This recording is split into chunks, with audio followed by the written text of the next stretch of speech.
தேவனிடத்தில் அறிக்கை செய்வது என்றால் என்ன?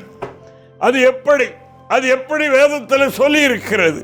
என்ன செய்ய வேண்டும்? அறைவீட்டை பூட்டி ஜெபம் பண்ண சொல்லி இருக்கிறது. பாவ அறிக்கை என்பது அது வெளியரங்கமாய் செய்கிற ஒன்று.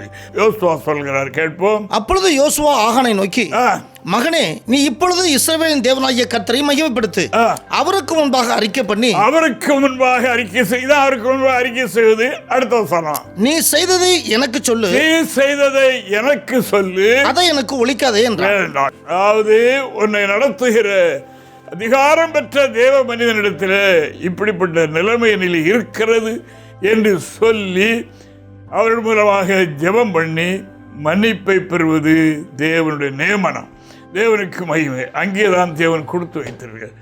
சிலர் சொல்வார்கள், அது பழைய ஏற்பாடு, இது புதிய ஏற்பாடு, தசோபாகம் பழைய ஏற்பாடு, இது பாவரிக்கை என்பது பழைய ஏற்பாடு, பலி எப்படி, இப்படியெல்லாம் சொல்லுவார்கள்.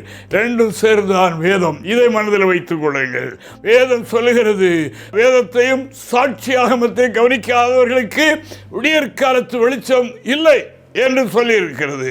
வேதத்தை பழைய ஏற்பாடை கவனிக்கணும், சாட்சியாகமத்தை புதிய ஏற்பாடை கவனிக்கணும்.